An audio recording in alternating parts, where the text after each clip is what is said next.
Yo, what's going down? What's going on? It is I, Big J, all day, aka the Mighty Big J. Thank you so much for another episode of the Hype Show with me, Big J, all day. Please sub to the channel if you're new to the channel, and if you're not new and you're not watching this for the first time, thank you so much for joining me again. I truly do appreciate it. We are going to be talking about the Thursday night football matchup that took place a few days ago and the results of that game between the Tennessee Titans traveling to visit the Pittsburgh Steelers.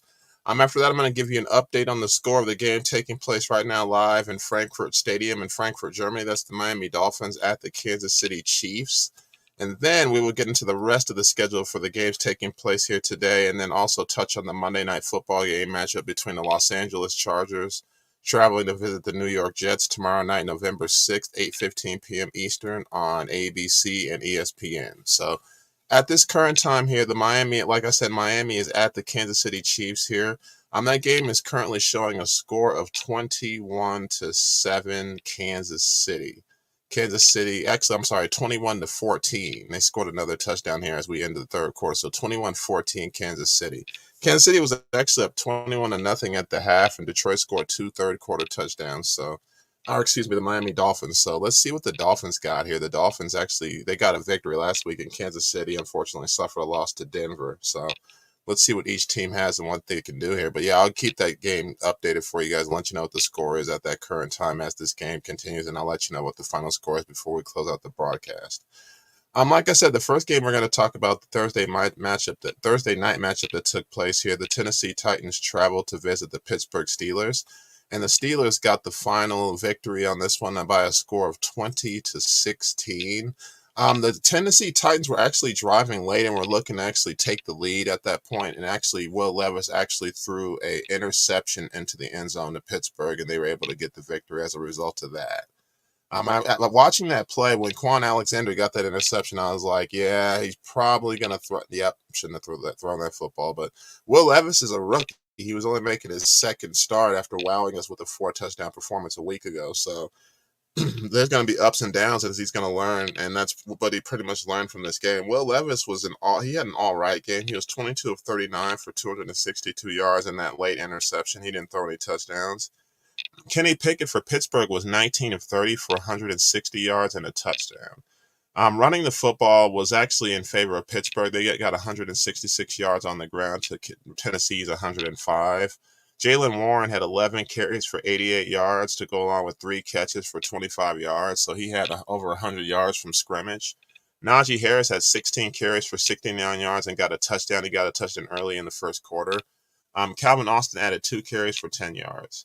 For Tennessee, Derrick Henry had 17 carries for 75 yards and a touchdown. Tajay Spears adding 5 carries for 18 yards. Again, they had 105 as a team. The leading receiver for Pittsburgh was Deontay Johnson with 7 catches for 90 yards and a touchdown. He had the best game that he's had all season. He had missed about 5 games with a hamstring injury, so this was his first time really getting a chance to show what he can do. On 9 targets, he had 7 catches. For Tennessee, their leading receiver was tight end Kyle Phillips with 4 catches for 68 yards. DeAndre Hopkins was targeted 11 times, but only was able to get 4 catches for 60 yards. One of those catches was for 29 yards, so the other 3 catches went for 31 yards in total. As a whole, looking at the Tennessee Titans, I just feel like this team, it just came down to that one play. The Tennessee Titans are a very scrappy team. You still have Nick Folk at kicker. He was 3 of 3 on the night, so he got 9 of the 16 points for them. And he was basically for me, Will Levis, he's going to take this and use it as a chance to grow. I think he grows and learns something from this. Because after throwing 4 touchdowns against Atlanta, he was bound to have a game like this, basically coming off of that. And as far as I'm concerned, he showed a lot of potential. I always, in earlier broadcasts, discussed the Titans and having Ryan Tannehill as their quarterback. I think that's done now. I think after this year, Ryan Tannehill won't be there anymore because now you'll have a situation where you have 2 young guys at quarterback and you have one that's shown that he can play with time. Will Levis, he's going to be able to play with time. And again, having Malik Willis, he's only in his 2nd season. So you have a rookie and a second-year quarterback. You're probably going to want to roll with those guys. Ryan Tannehill, he's been in the league a while. And as far as I'm concerned, he just has never shown any kind of consistency as to where he's the guy, where he's been a great quarterback. He's had a couple of moments where he's played great football, but he's had a lot of moments where he hasn't been that great. And if you're the Tennessee Titans, you're going to go with the younger guys. He was drafted back in 2012, so he's been in the league over 10 years. He's 35 years old.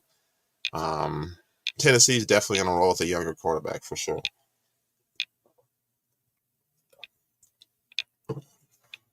Excuse me. One thing also to look at with Tennessee is that Derrick Henry, he got a touchdown in this game, and he's going to be your guy. Tajay Spears, he's kind of nice because, excuse me, he can catch the ball really well, and he can catch the ball really well out of the backfield, and he can actually kind of run the ball a bit between the tackles too.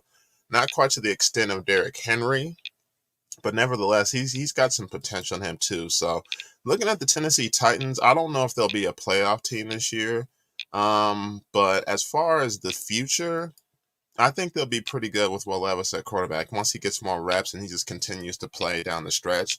I don't know when Ryan Tannehill will be back from the ankle injury, but I'm willing to bet that they're going to keep Will Levis in there, barring injury on his own. The Pittsburgh Steelers, again, they won this game exactly how I thought they would. They won this game with defense. The offense wasn't that exciting. They did get a lot of contribution on the running and passing from Jalen Warren, but for the most part, the offense is what it's been all season. The defense is what keeps this team going and what keeps this team in games. The Steelers are actually 5-3 despite having a negative point differential, which is crazy to me. Normally, when you're a 5-3 football team, you have a point differential of like plus 49 or something of that nature. The Steelers are minus 30 in point differential. That means they've been outscored by their opponents by 30 points. They've allowed 163 points, but have only scored 133 points. So that is definitely a lot to do with the defense. They have the least amount of points outside of the Raiders, the Jets, and the Patriots in the entire AFC. So they're the fourth lowest scoring team in the conference. The lowest scoring team in all of football is the New York Giants. They've only scored 95 points. So when you're one of the lower scoring teams, you normally don't have a 5-3 record. So this is exactly what I'm talking about with the Steelers. They have a defense that keeps them in games and keeps their games low scoring. So this improves the Steelers to 5-3. They're sitting behind the Steelers by one game at 6-2, or the Ravens, excuse me, at 6-2, with the Browns and Bengals each at 4-3. They each have games later on today here, so that'll kind of keep things the way it should be in the AFC as far as the record. I think this division is going to be tight down the stretch. It's going to stay tight. Like the Steelers are just a game back of the Ravens as we speak right now. So looking at the rest of the schedule for the Pittsburgh Steelers, the next few games after this here, they're home against the Green Bay Packers a week from today, 1 p.m. Eastern on CBS. Then they travel to visit the Cleveland Browns November 19th, 1 p.m. Eastern on CBS. Then they travel to visit the Cincinnati Bengals November 26th, 1 p.m. Eastern on CBS as well. After that, they'll be home against the Arizona Cardinals December 3rd, and then they host the Patriots for a Thursday night game December 7th. So this schedule, the Cleveland and Cincinnati games, as I stated in a previous broadcast, those games are going to be tougher because of the fact that it's a situation where you're playing on the road and those are divisional opponents. Those games are going to be tough. But home against Green Bay, I think they're going to give Green Bay problems. That offense has been struggling all year. Aaron Jones is still trying to get his feet under him, and their running attack has not been good, and it hasn't been there to help out Jordan Love by any means. So I genuinely got Pittsburgh beating Green Bay next Sunday. Arizona, they'll win that game. Arizona, I'm not sure if Kyler Murray will be back by then. They traded Joshua Dobbs earlier this week to the Minnesota Vikings. And the Cardinals are starting their rookie Clayton Tune at quarterback this Sunday against the Cleveland Browns. So the Arizona Cardinals, as I've stated many times, they're going to be picking in the top 5 of the NFL draft in 2024, in my opinion. They don't really have that great of a team. Even if Kyler Murray comes back, Pittsburgh is definitely going to give them problems for sure. So I could see Pittsburgh being at worst 3-2 over the next 5 games, possibly 4-1 if they can get one of those divisional matchups. Pittsburgh is going to be sitting pretty. If they can get that offense going at all, Pittsburgh will become more of a dangerous team because that defense, like I said, has kept them in games for sure. No team has scored more than 30 points against the Pittsburgh Steelers. The San Francisco 49ers scored exactly 30 week 1 against them. And then at Houston, week 4, the Houston Texans scored 30 points as well. But other than that, they know how to keep teams under 30 points, under 25 points. So again, that defense is there, but that offense needs to get going. The Tennessee Titans, on the flip side, to me, they're not out of it by any means because, like I said, the AFC North, with the AFC North, the AFC South is very tight too. They are sitting at the bottom of the division at 3-5. Jacksonville is on a bye week this week. They're sitting at 6-2. Houston and Indianapolis have games later on today as well. We'll discuss those at a later point here. The Tennessee Titans are at Tampa Bay next Sunday, 1 p.m. Eastern on CBS. Then the following Sunday, they're at the Jacksonville Jaguars, 1 p.m. Eastern on CBS, November 19th. They're back home against the Carolina Panthers on the 26th, 1 p.m. Eastern on Fox. Then December 3rd, they're home against the Colts, 1 p.m. Eastern on CBS, before traveling to Miami for Monday Night Football on December the 11th, 8:15 p.m. Eastern on ESPN. So we'll just have to see what Tennessee develops into down the stretch. And at Tampa Bay is going to be intriguing because if Tampa Bay's defense can get after Will Levis, that will help out Baker Mayfield. Baker Mayfield and the Buccaneers have been struggling as of late after starting 3-1 because they haven't gotten that play on defense that they got early, and the offense has been inconsistent. So we'll have to see how Tampa Bay looks later on today. Me personally, I think Tennessee could steal that game, but I'll have an official prediction for you next week. But we'll just have to see what Tennessee is week to week. But honestly, coming out of this game, I think they found their quarterback in Will Levis, honestly. I think they found their guy. I think Ryan Tannehill's out of there after this season. So that's just me. A quick note before we go to the Miami Dolphins and give you an update here. Titan wide receiver Treylon Burks, he's in the concussion protocol. Towards the end of that Pittsburgh, Tennessee game, he went up for a pass and fell very awkwardly, and he had to be carted off, but he's said to be doing better. He went to the hospital and he did throw the thumbs up here. He's able to move off his extremities, which is a great sign. And he's going to be in concussion protocol. So I'm not sure if he'll be available for that Tampa Bay game coming up next Sunday, but it's good news to hear that he's doing a lot better. That fall, if you saw that, was pretty awkward. It was pretty scary. So just wanted to touch on that really quick here. Going back to the score really quick here, the score is really quick. Looking at the score, the Chiefs are still leading the Dolphins by a score of 21-14 in the fourth quarter.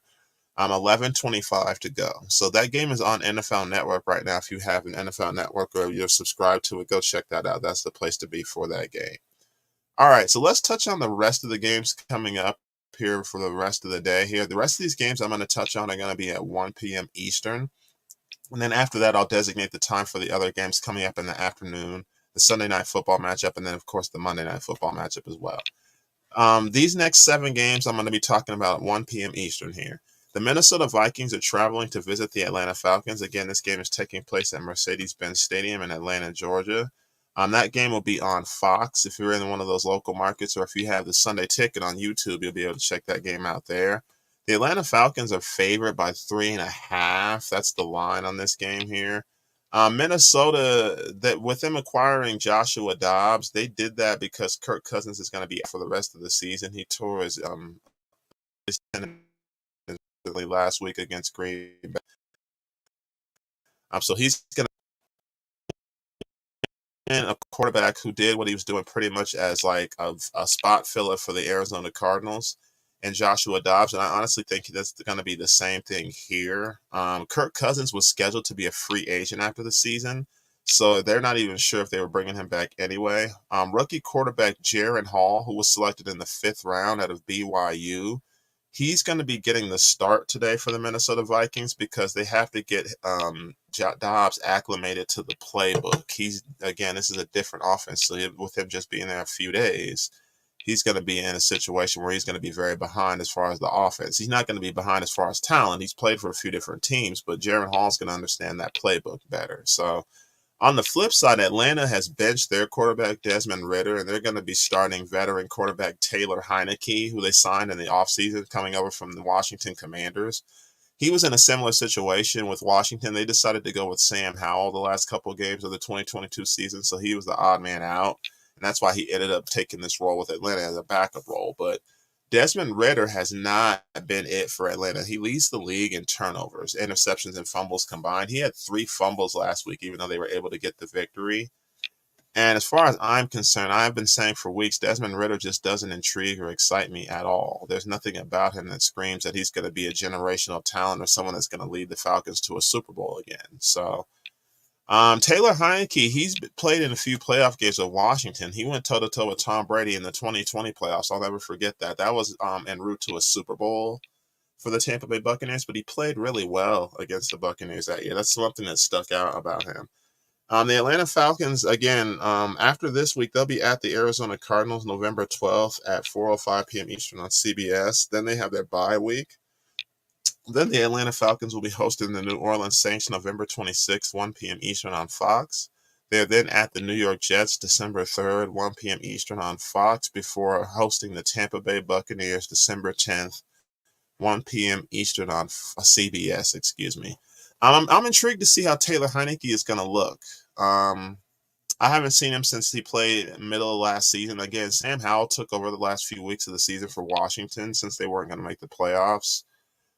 So Taylor Heineke, I've seen what he can do with Washington. I'm kind of curious to see what he does with these weapons he has in Philadelphia or in Atlanta, excuse me. Wide receiver Drake London, he is unfortunately going to be inactive with a groin injury, so you won't have him. But you'll have your tight ends Jonnu Smith and Kyle Pitts to throw to. So I'm curious to see what he does with his tight ends. And then also, don't forget you have Bijan Robinson out of the backfield. He's very versatile as well. And if Cordarrelle Patterson gets any reps or gets any carries, he'll be very versatile out of the backfield as well. He's a veteran. I'm kind of curious to see what Atlanta does today. That'll be a very interesting game. As far as who I'm going to pick, I'm going to take Atlanta by 3 points. It's going to be a very close game as they predicted because each team is changing quarterbacks today. So that's kind of going to disrupt what they each were doing prior to that. Now, Minnesota's was because of injury. It wasn't going to be a situation where Kirk Cousins would have been benched by any means because statistically he was having a great year. For Atlanta, you're seeing what you have. You were seeing what you had in Ritter, and he just hasn't been the guy for you. So bringing in Taylor Heineke is going to right the ship a bit, and barring injury, he's probably going to be the guy the next couple weeks. So I'm going to take Atlanta close to win this football game here today. As far as the rest of those games coming up after today, with them again traveling to visit the Arizona Cardinals, I'm not sure who their quarterback is going to be at that time either. And then they'll be heading into their bye week, which gives them a chance to kind of get things more acclimated on both sides of the ball. So this is going to be a week-to-week thing. The NFL is just like that. It's very much a week-to-week sport. It's very hard to prognosticate that far as to who's going to win unless it's just flat out obvious. But when I say that, I'm the guy that took the Chiefs over the Broncos last week, and it did not work out that way. So again, things happen week to week. For me, looking at their schedule, Atlanta, excuse me, I could see them possibly winning today, and then at Arizona, going into their bye week. That would be great for them. That'll keep them right in the thick of things in the NFC South as far as what they're doing. They lead the division by virtue of tiebreaker over the Saints. The Saints are right there, though. They play each other in a few weeks. So if they want to hold on to that division, they got to beat the Saints each time. So they play the Saints the final week of the season in January as well. So Atlanta, I can see them winning their next couple of games heading into their bye week. And then after that, we'll just have to see what they do from there for sure. But I think the change to Taylor Heineke will help that team out. I genuinely think it'll help that team play better because one thing that I've realized is that when you have a quarterback that's not up to par what you think he can do or you don't have confidence in him, that can affect the team as a whole. It can affect the coaching staff. It can affect the defense. It can affect the morale of the team. So I think Desmond Ritter, despite the fact that they had won a couple games early, he just never really showed that he was the guy. So with them sitting at 4-4, it's definitely the midway point in the season. It's like now or never when you're making a lot of these moves or seeing a lot of these things being done. So I'll take the Atlanta Falcons to win this game close. Going back to the schedule here, looking at the next game coming up here that we're going to talk about. The next game on the schedule here that we're going to look at is the Arizona Cardinals at the Cleveland Browns. That game is taking place at Cleveland Browns Stadium. It should be a 50-degree day, they're saying. Cleveland is favored by 13 points. They're getting Deshaun Watson back. He's going to be starting today with the coming back from the shoulder injury. As I stated just earlier here, the Arizona Cardinals, they traded their quarterback who had been starting this all season, Joshua Dobbs, to the Minnesota Vikings for a draft pick, essentially. And so the Arizona Cardinals are going to be starting rookie Clayton Tune at quarterback this week. As far as Kyler Murray, he hasn't been activated. He's still listed as questionable. So what that tells me is he's probably still a couple weeks away from playing. He tore his ACL about this time last year. So that means he's still a ways from playing. I'm definitely taking Cleveland. Myles Garrett, he anchors that defense. If Cleveland can do just a little bit of something on offense today, they're gonna probably kick the Arizona Cardinals face in. I just don't really understand um the situation with Watson's shoulder that well, but we'll never know unless we're with the team. But it was kind of a mysterious thing. He was in, he was out, he was able to play, he didn't play, but they're getting him back to Cleveland. So I think Cleveland rolls today. I think they do get that victory because that defense is very solid. They're a top tier defense for sure.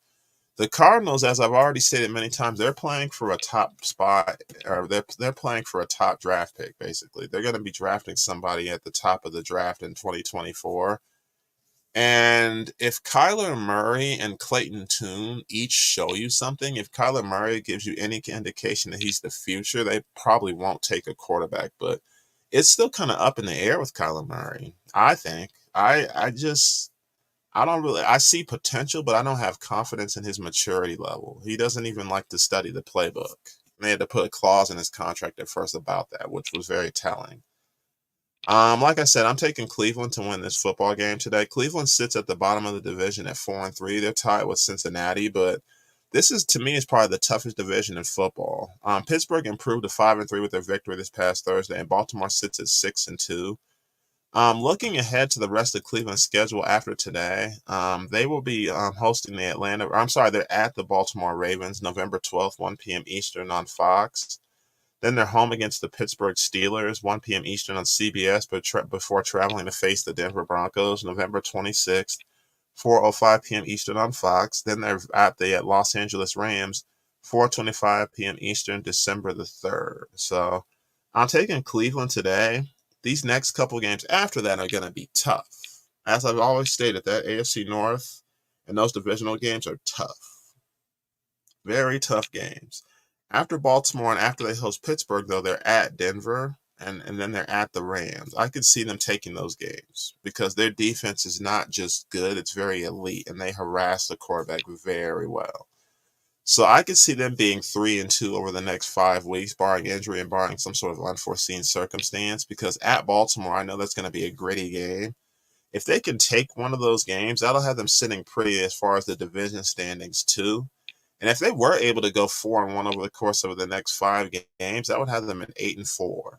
That's pretty solid if you're the Cleveland Browns with all the inconsistency and a lot of uncertainty you've had over the season. So Cleveland, I'm going to take them to win today and get the victory. Arizona, I'd be shocked if they got this victory. They would have to put everything they had into their effort today to get that because they haven't won since week 3. And they've lost their last 5 straight games. The Arizona Cardinals, again, are playing for a top pick. They're home against the Atlanta Falcons November 12th at 4:05 p.m. Eastern at CBS. I just touched on that game a bit ago. I could see Atlanta taking that. Then the Cardinals are at Houston November 19th, 1 p.m. Eastern, CBS. They're home against the Los Angeles Rams November 26th, 4:05 p.m. Eastern on Fox. Then they're at Pittsburgh December 3rd, 1 p.m. Eastern at CBS. Yeah, those are going to be tough games because as I've spoken on with Houston is nothing to sleep on at all. The Houston Texans have been a pretty solid team, and they're starting to get it together. They're not going to have Dameon Pierce today at running back. He's out with a hamstring injury, but I still like those young receivers they got in Collins and Dell. We'll touch on them a little bit later. The Rams, they still have pieces. They're not going to have Matthew Stafford at quarterback because he sprained the UCL on his throwing hand on his thumb. He hit it on a helmet as he was throwing the football last week. So that's going to affect them a bit. But by the time that game comes around, he may be back. And I don't know if the Cardinals will beat them.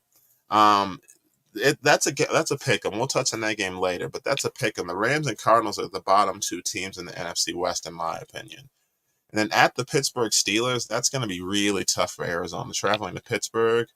Yeah, I could see them giving the Pittsburgh Steelers. I could see them giving the Cardinals nightmares that day. That's going to be tough. So, at best, 2-3, maybe over the next 5 games. It's looking like 1-4 though. We'll have to touch on these on a week-to-week basis, but the Cardinals are just not a good football team. They're just not a good football team. So, give me the Cleveland Browns to win today's game. On the next game, we're going to talk about the Los Angeles Rams. They're traveling to face the Green Bay Packers. That game is taking place at Lambeau Field. The Green Bay Packers, to me, they're struggling. They're favored to win this game today by 3.5. But the only reason I like Green Bay at all is because of the fact that Matthew Stafford isn't playing today. They're still gonna. The Rams are also still gonna be without their leading rusher Kyron Williams. He was placed on injured reserve, so he's gonna be out at least a couple more games. Running back Myles Gaskin, who the Rams signed from the Minnesota Vikings to kind of help with their running back core, he's listed as inactive today as well. So the Rams got a couple guys not playing. On the flip side, the Green Bay Packers linebacker Quay Walker, he's inactive today as well. So each team is missing players. Quay Walker suffered a groin injury last week, and he's not going to be available. So there's injury happening on both sides of the ball to each of these teams, which is something that we expect on a year-to-year basis. So on the Packers and Rams, this is a pick'em. This feels closer to a pick'em than the Packers being favored. But I'm going to take the Green Bay Packers just due to the simple fact that the Rams are missing guys and they're not going to have certain players in place, especially at the quarterback position. So that's the only reason I would even take the Green Bay Packers to play today, to win this game today, because they haven't really shown that they're a great team either, especially in that loss to Denver a few weeks ago. That was one of those things where I sat back and said to myself, Denver didn't really win this game. Green Bay lost this game. Whereas when Denver played the Chiefs last week, they took that game and won that game. They played a lot better. So I'm going to take the Rams or the Packers, to win this one close, but it feels very much like a pick 'em to me. Looking at the Packers schedule, this is one of those teams where I just don't know what they are, and they just haven't shown me anything. The last time they won was way back at Week 3 when they squeaked by over the Saints at home. So they've lost their last 4 straight, and they're looking to get off that skid today.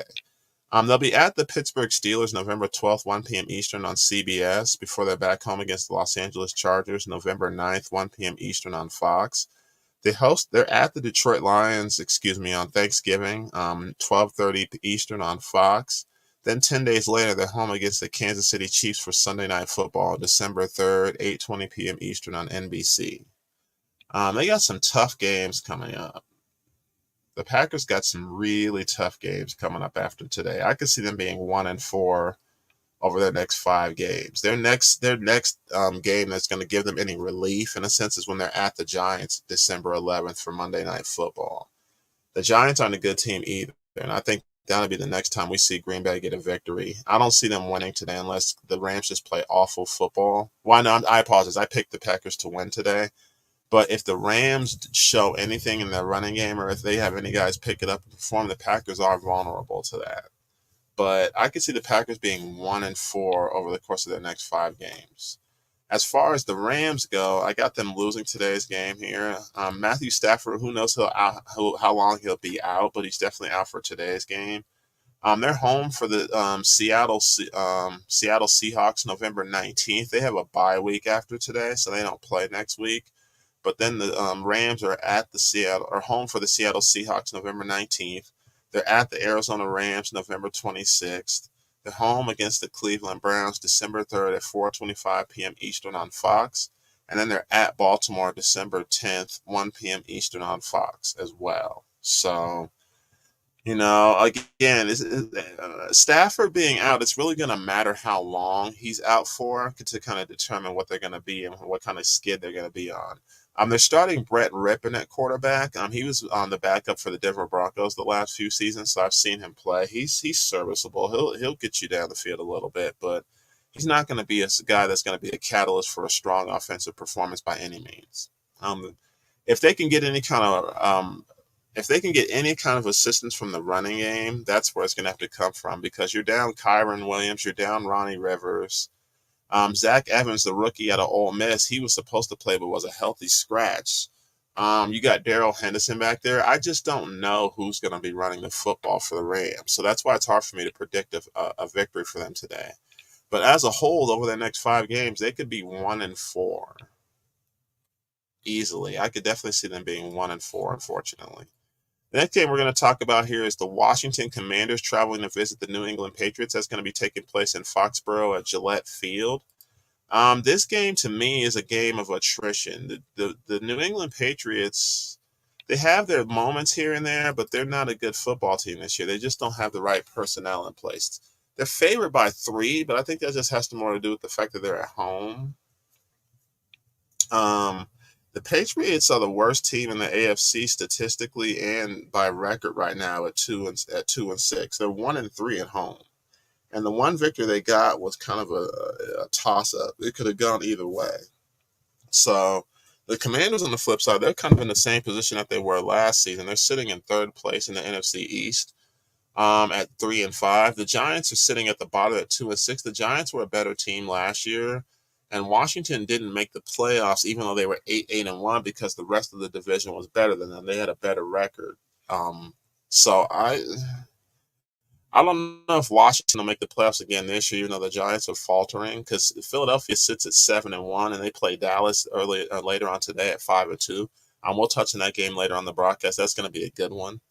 But as far as I'm concerned, the Washington Commanders, to me, they'll get the victory today. I'm going to take Washington over the Patriots. Patriots are favorite, but I'm going to take the Commanders to win this football game today.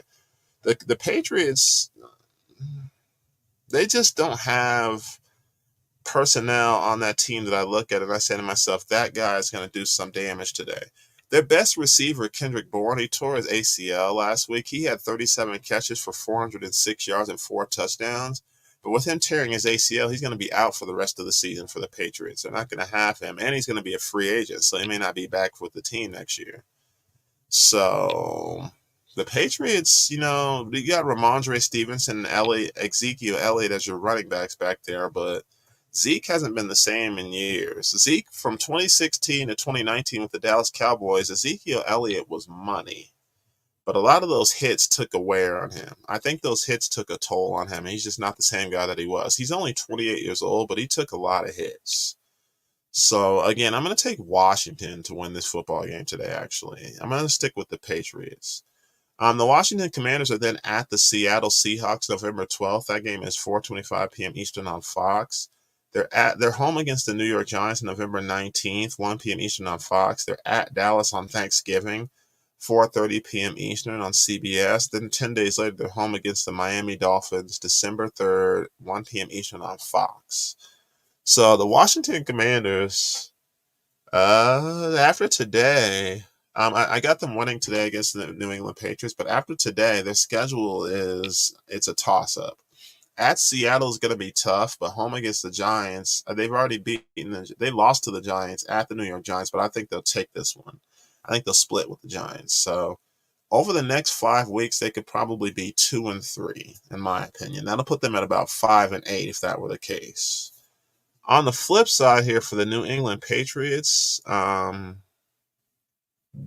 Belichick, I don't think he's going anywhere, despite how bad they've been. I don't think Bill Belichick is going anywhere. They signed him to an extension in the offseason, so I don't see them just firing him. And also with him being the general manager, he's going to be in charge of a lot of the decisions that they make as far as players and as far as personnel they bring in. They definitely need some guys. And if they were to pick in like the top 3 or top 4, top 5 of the draft, that would be the highest Bill Belichick has ever picked in his career.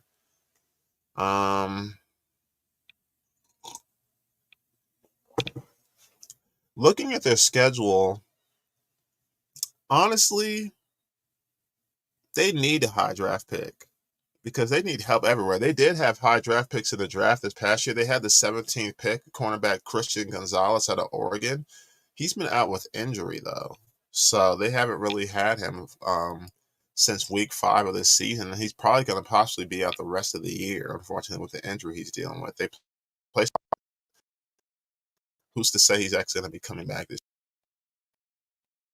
but make draft picks. They made a lot of drafts last season. It's just they just haven't panned out. So we'll just have to see what they are and what they do this rest of this year. But the New England Patriots, it goes without saying, they're not going to be a playoff team. And as far as being where they're going to be picking a draft, that's probably what we're going to be more focused on. They have an international game next Sunday, 9:30 a.m. Eastern in Frankfurt, Germany, against the Indianapolis Colts before they head into their bye week. They're at the New York Giants, November 26th, Eastern on Fox.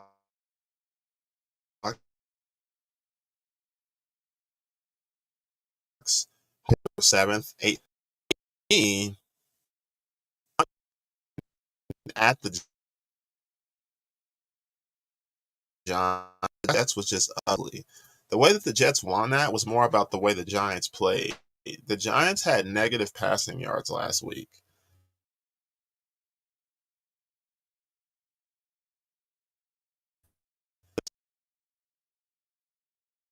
So the rest of these games they got coming up on the schedule don't look like wins.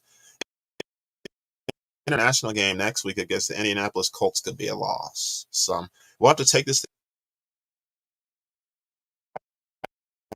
accurate by any means this year. As great as a coach as he is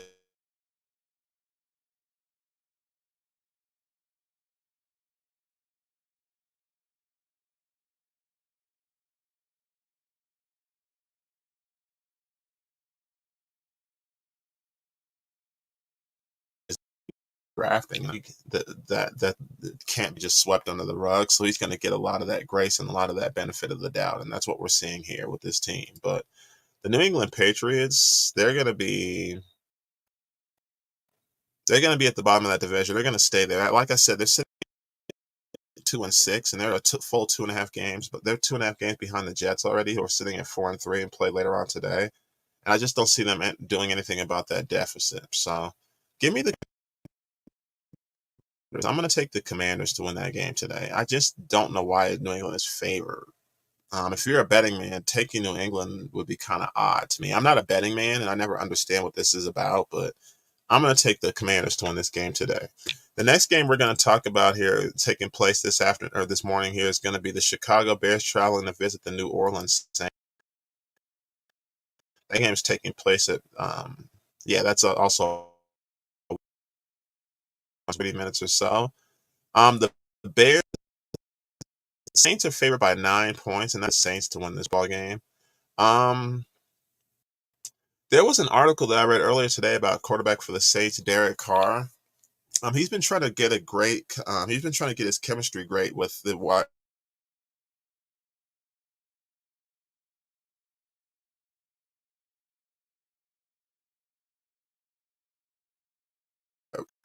doing things of that nature. So he says he needs to reel that in, and he needs to gain a better communication and get better chemistry with his receivers. And I agree with that. That's a great change of pace because he can. So that's what's going to be the key for the Saints, and I think that's what happens with the Saints going away. They'll win the football game here. The Bears are still going to be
Okay, sorry about that. It looks like there was an issue, technical issue. Sorry about that.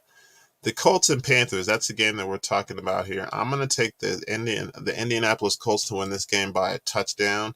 The Panthers are 1-6, and the reason why, to me, they're just a young football team. They have Adam Thielen at wide receiver, and that helps a bit. But this is just a young team, and they're honestly going to be picking for the right to have a top spot in the draft. They just got their first win last week, so again, I don't see them being a factor. Looking at this game here again. I got the Colts winning their football game here. The offense is clicking for me for the Colts. The offense is what I noticed in the last couple of weeks, even though they lost their last couple of games. I feel like that has to do with the defense, but I think the Colts get off of their losing streak today here.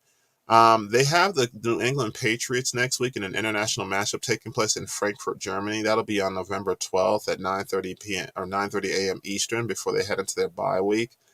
They're back home against the Tampa Bay Buccaneers, November 26th, 1 p.m. Eastern on CBS. Then they're at the Tennessee Titans, December 3rd, 1 p.m. Eastern on CBS, before they're at the Cincinnati Bengals, December 10th, 1 p.m. Eastern on CBS as well. So, looking at the schedule, to me, the Colts, I just don't know if they're a playoff team yet, because the way the AFC South looks right now, Jacksonville, they're on a bye week this week, so the Jacksonville Jaguars don't play anybody, but they could run away with this division in the next few weeks. If it's a situation where any of these teams continue to lose, their division is going to start looking like the AFC West with Kansas City sitting on top of it, the same way that division looks. So the Jacksonville Jaguars the Indianapolis Colts, to me, over their next 5 weeks, I'm taking them to win against the Panthers today. But after that, the New England Patriots, even though they're not a good team, there's no real home field advantage between either team. So honestly, they could lose that game or win that game. That's a toss-up. But I'm going to take them to win that game heading into their bye week. If they can get 2 games heading into their bye week as victories, that's really going to help them a lot, because after that, the Tampa Bay Buccaneers and Tennessee Titans, those could be wins too coming off of a bye week. So these next 4 weeks are really going to show what the Colts are. If they can get some victories under their belt and get themselves back in the thick of things and kind of keep pace with Jacksonville, now is the time to do that, especially with Jacksonville not playing today. Because if you lose a game with Jacksonville not even playing today, that's going to hurt you worse. So give me the Colts to win today's game. The Panthers, on the flip side, like I said, them getting their first victory last week was kind of an ugly game. That game over Houston, it was just an ugly game, and neither team really solidified themselves as like a legit threat. That's just two young teams trying to figure it out. So, the Carolina Panthers today, after they beat the Houston Texans, I got them losing today. They're at Chicago for a Thursday night football game, so they have a quick turnaround. Then 10 days later, they're home against the Dallas Cowboys. That game is November 19th, 1 p.m. Eastern on Fox.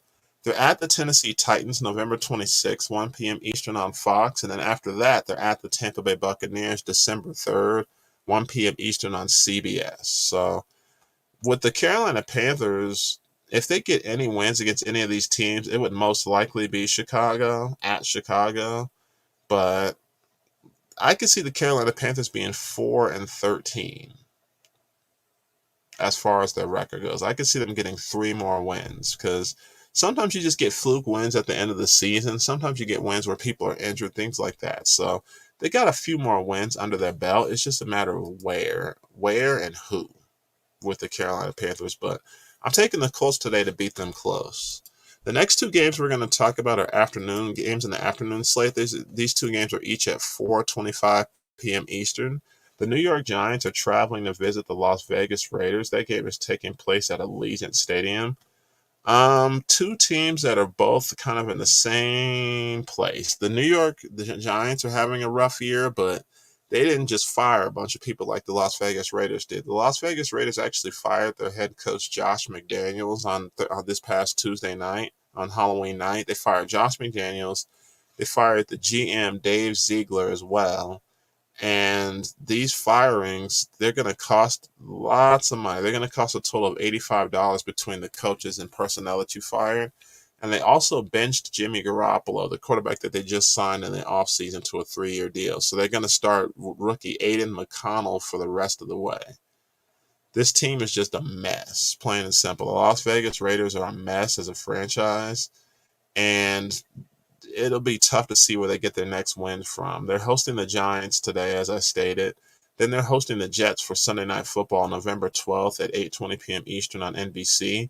They're at the Miami Dolphins, November 19th, 1 p.m. Eastern on CBS, before they're home against the Kansas City Chiefs, November 26th, 4:25 p.m. Eastern. They have a bye week after that. Then they're home against the Minnesota Vikings, 4:05 p.m. Eastern, December the 10th.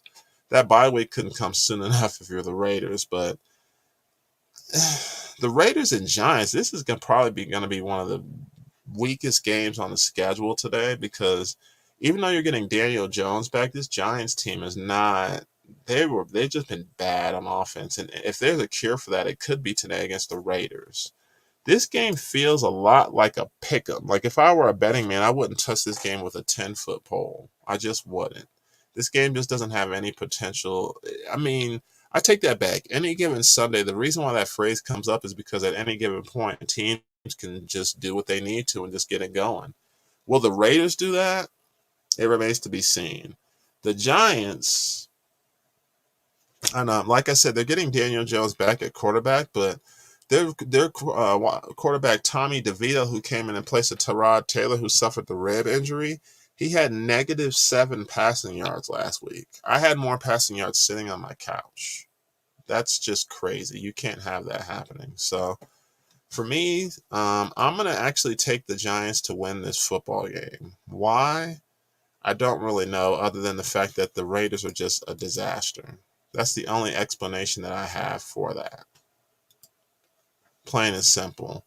The Kansas City Chiefs, to me, that, like I've said before, they're probably going to be the only team to come out of that division, because I don't see the Raiders making the playoffs. I don't see the Broncos making the playoffs, and the Chargers, they've just been way too inconsistent despite the pieces that they have on their team. So the Raiders and Giants, to me, they're kind of fighting for draft position. This feels like one of those type of games, definitely. So I just don't understand if you're the Raiders, I just don't understand what you do next, in all honesty.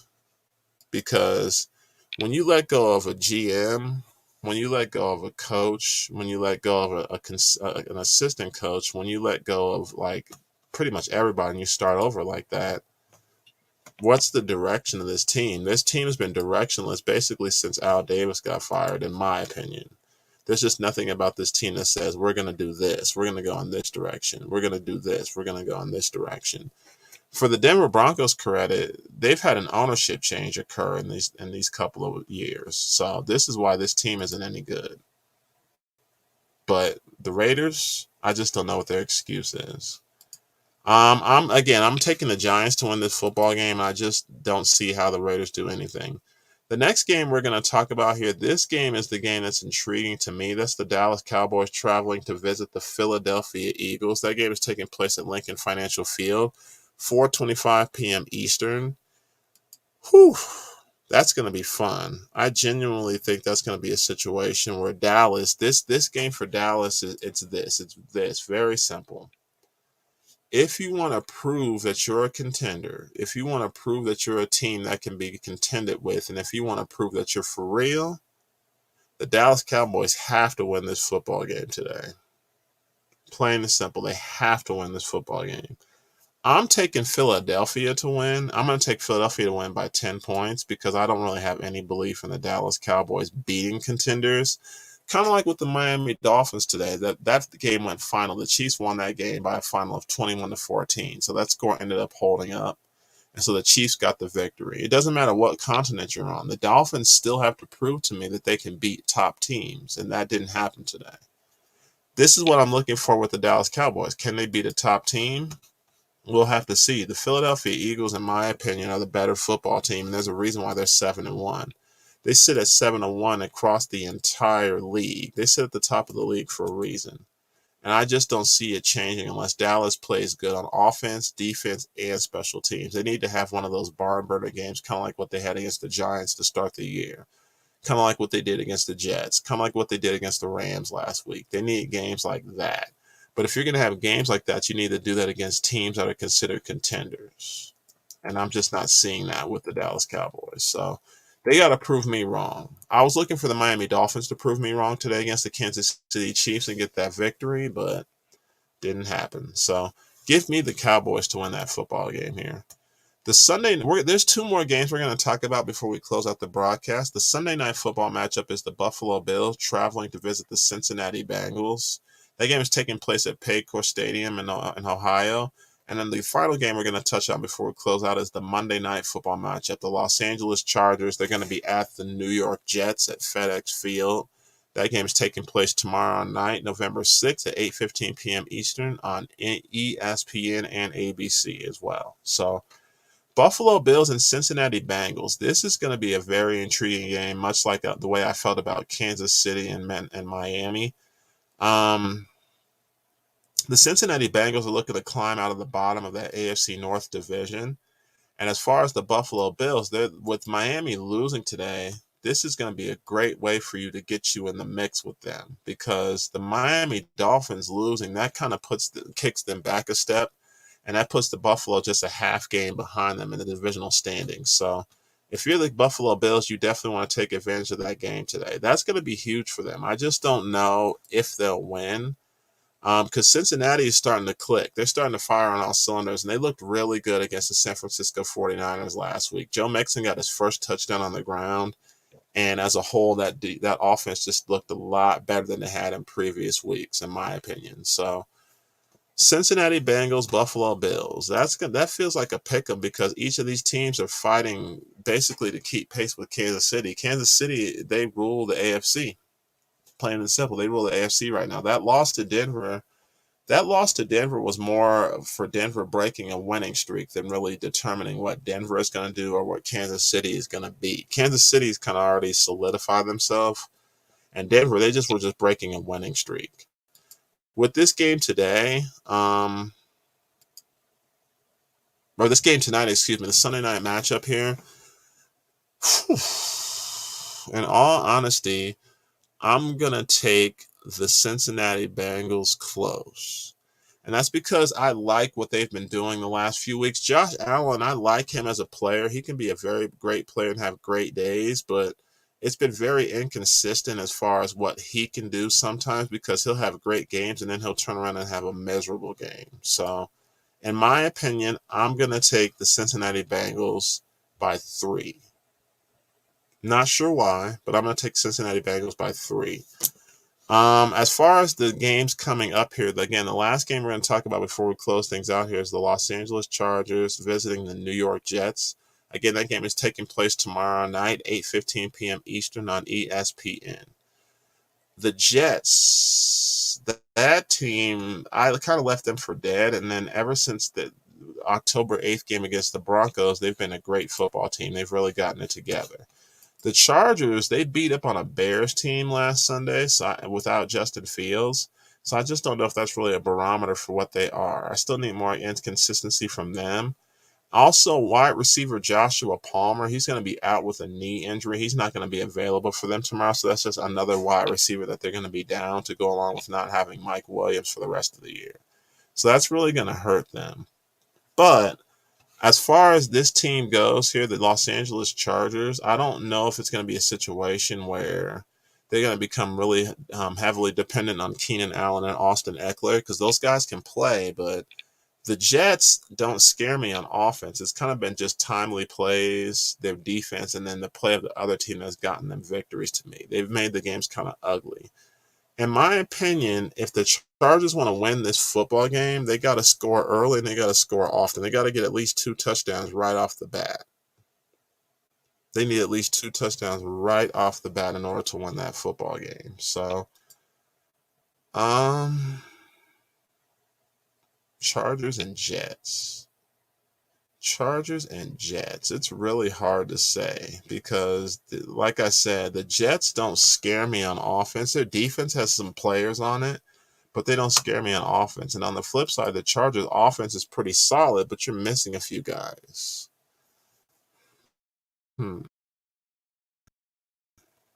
That's going to be interesting. I'm going to take the Jets. Yeah, I'm going to take the Jets because the Chargers they can blow games like this. They have the propensity to do that. So that's what I'm looking at. That's what large part of the reason why I'm taking the Jets to win this football game. So give me the Jets to win this football game here. And as far as I'm concerned, looking at their schedule, what they'll be in the division is going to be really dependent on what Miami and Buffalo do. Like I said, the Miami Dolphins lost earlier today, and the Buffalo Bills that got a game Sunday night. The Jets are at the Las Vegas Raiders for Sunday night football, November 12th. Or I'm sorry, Monday night football. So in 6 days, they'll have a Monday night football game. They're at Buffalo November 19th, 4:25 p.m. Eastern. And then they have a Black Friday game. We saw our first ever Black Friday game, home against the Miami Dolphins, November 24th, before they host the Atlanta Falcons December 3rd, 1 p.m. Eastern on Fox. So it's kind of a toss-up as to what the Jets are. They had lost 3 in a row prior to winning these 3 in a row that they've won. And they've beaten a mixed bag of teams, the Broncos, the Eagles, and the Giants. That's a mixed bag. The Eagles are obviously the best team in the conference. The Broncos aren't that great, but they've won a few games lately, and the Giants are what the Giants are. So the Jets, they could probably be 2-3 at best over this next 5 games.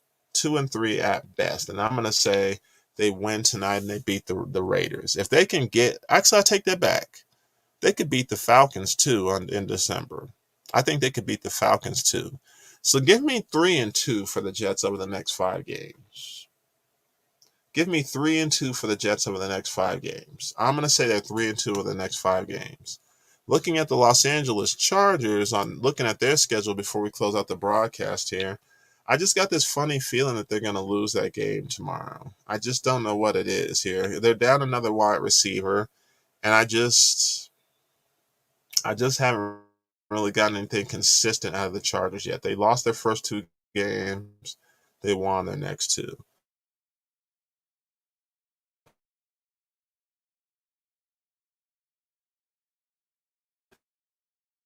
They lost 2 after. That's just so that would put them at 3-5. They're home against the Detroit Lions. I'm sorry, Sunday, November 12th at 4:05 p.m. Eastern on CBS. They're at Green Bay that following Sunday, the 19th, 1 p.m. Eastern on Fox. They're home against the Baltimore Ravens, November 26th. That's 8:20 p.m. Eastern on NBC. It's a Sunday night football game. Then the following Sunday, they're at the New England Patriots, December 3rd, 1 p.m. Eastern on CBS. So the Los Angeles Chargers, in my opinion, have talented pieces, but they're a very inconsistent football team. And with the injuries that they have to certain players, that's also affecting who they are as a franchise. But every football team has injuries, so that's not something they can really use. If they are able to get this victory against the Jets and then find a way to beat the Lions, that'll keep them in at pace in a certain extent. But like I said, the Kansas City is probably going to be the only team out of the AFC West that gets a playoff spot because with their victory today, they're already 3 games ahead of the Chargers before the Chargers have even played tomorrow night. So Kansas City's sitting at 7-2 with their victory over the Dolphins. They're sitting pretty. So the Chargers, to me, they're not playing for a top playoff spot, but I don't know if they're playing for a playoff spot either. They're not playing for a top draft pick, but I don't know if they'll be a playoff team. They're kind of just in the middle. They're in that middle of the pack. So very curious to see what they do tomorrow night. But like I said, the game that we were talking about earlier to kick off the broadcast has gone final. The Kansas City Chiefs have defeated the Miami Dolphins by a score of 21-14. I'll talk about that game more in depth actually on Tuesday, for during the Tuesday broadcast, and just kind of go in depth with you on statistics and things of that nature. But yeah, Kansas City, after they lost to Denver, they bounced right back and got back on the winning side of things already. And that's what I kind of figured they would do. So hats off to the Kansas City Chiefs for getting themselves right and getting themselves right where they need to be. That's going to wrap up today's broadcast here. I went over all the games here, the highlight. I went over the prediction or the results for Tennessee and Pittsburgh this past Thursday. And then we just kind of went over all the results for today's games here. I will be back on Tuesday to go over the rest of the highlights for today's games, including the Monday Night Football matchup tomorrow night. And then on Thursday, we'll preview the Thursday night matchup here and kind of touch on the NBA a little bit and kind of let you know how things are going with that as well. Thank you so much for this episode here. Thank you for joining me for this episode. If you're new to the channel, please be sure to subscribe to the channel. If you're not new, thank you so much for watching another episode of The Hype Show.